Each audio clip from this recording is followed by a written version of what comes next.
Alors le processeur, ça me permet d'être au point. Le processeur, il est situé ici sous le ventirad. Donc ventirad parce que ventilateur plus radiateur. Le radiateur, c'est ce qui a des ailettes métalliques qui permettent de dissiper la chaleur.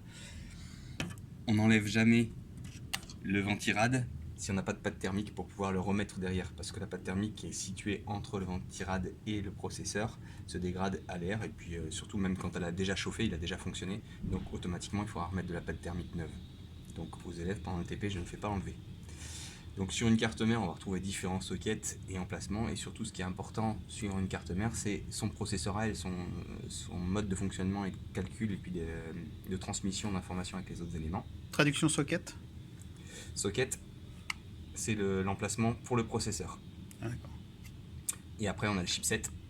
Le chipset c'est le processeur de la carte mère, donc qui est souvent divisé en deux morceaux. Donc le premier qui est le plus gros, il est aussi sous un radiateur pour éviter la chaleur.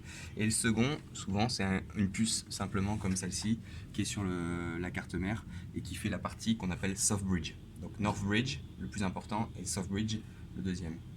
Donc le North Bridge il va gérer, celui du nord, il gère tous les éléments qui sont les plus rapides. Donc le processeur, les barrettes mémoire, la carte graphique, voilà, les éléments les plus importants. Et après le Soft Bridge, lui va gérer les éléments qui sont moins rapides, donc les ports PCI qui sont en plus ici éventuellement, les USB, l'audio, l'Ethernet, on va retrouver le câble Ethernet à l'arrière, il va gérer les ports SATA et puis ce qui va être IDE pour les disques durs, lecteurs de CD, etc. Port PCI, c'est pourquoi comme matériel?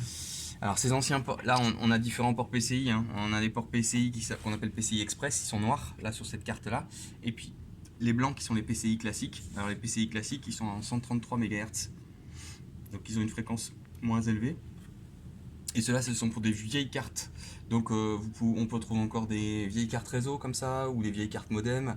De plus en plus c'est en voie de disparition, donc sur les PC plus réduits on trouvera plus maintenant les PCI classiques qui sont supprimés.